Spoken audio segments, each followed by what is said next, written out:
आइए समझते हैं 30 to 40 सेकेंड्स के अंदर रीऑर्डर पैराग्राफ को कैसे सॉल्व कर सकते हैं। Not every time but most of the times आप क्वेश्चन को इस तरह से सॉल्व करोगे जैसे कि आपको बहुत ज्यादा प्रैक्टिस हुई पड़ी है। ये कैसे पॉसिबल है? जब आप टिप्स एंड ट्रिक्स को अच्छे तरीके के साथ समझोगे।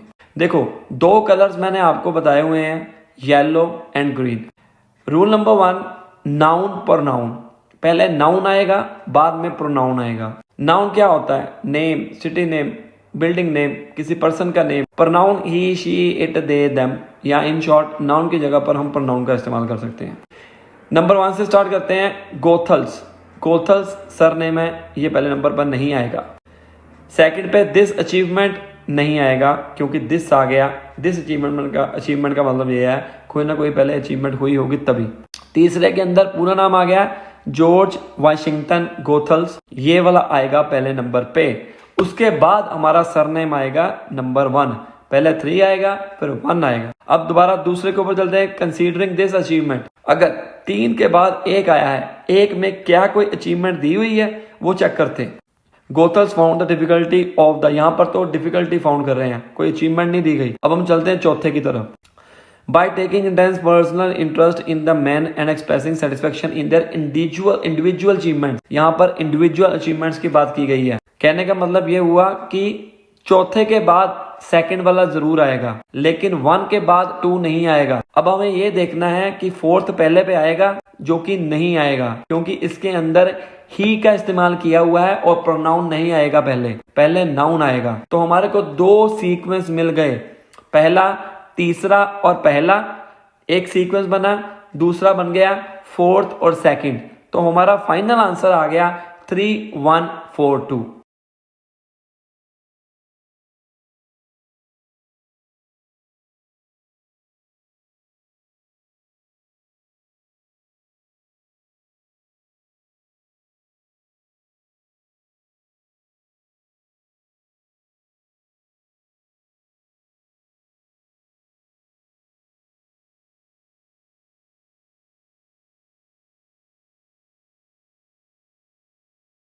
रीऑर्डर पैराग्राफ के अंदर कई बार ना 5 ऑप्शंस भी आ जाते हैं और बच्चे पहले से डर जाते हैं कि यार इतना बड़ा क्वेश्चन आ गया और हम कम समय में कैसे सॉल्व करें।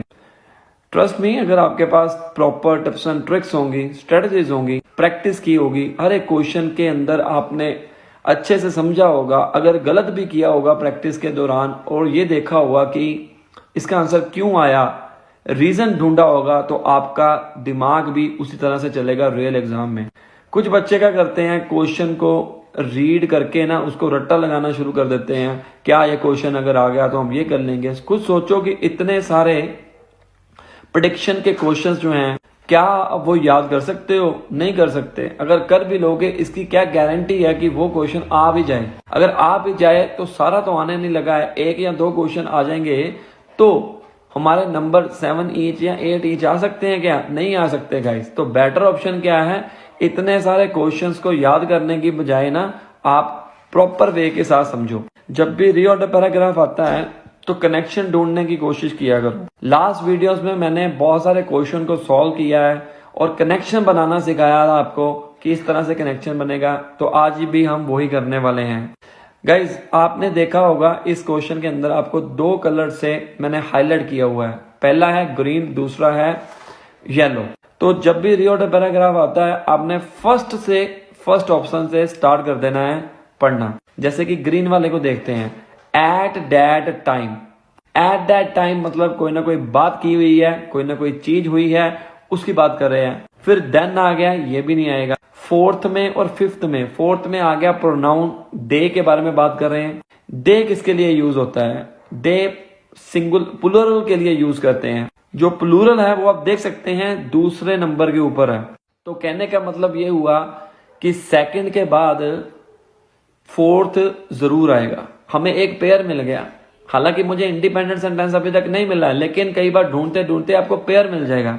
आगे बढ़ते हैं। The early process of brewing began. अब यहां पर देखिए ब्रूइंग बिगेन की गई है, स्टार्ट किया उसने by heating and soaking barley to force germination. हमारे पास बचा क्या, हमारे पास तीसरा ऑप्शन जो बचा है वो है इंडिपेंडेंट, जिसके अंदर कोई भी कनेक्टर नहीं दिखा हमारे को, कोई कंजंक्शन नहीं लिखा, कोई प्रोनाउन नहीं लिखा, जिससे हम ये ना कहें कि ये इंडिपेंडेंट नहीं है। तो फर्स्ट क्या आ गया हमारे पास, थर्ड वाला आ गया इंडिपेंडेंट। इंडिपेंडेंट को ढूंढते ढूंढते हमारे पास एक पेयर भी बन गया, दूसरे के बाद चौथा।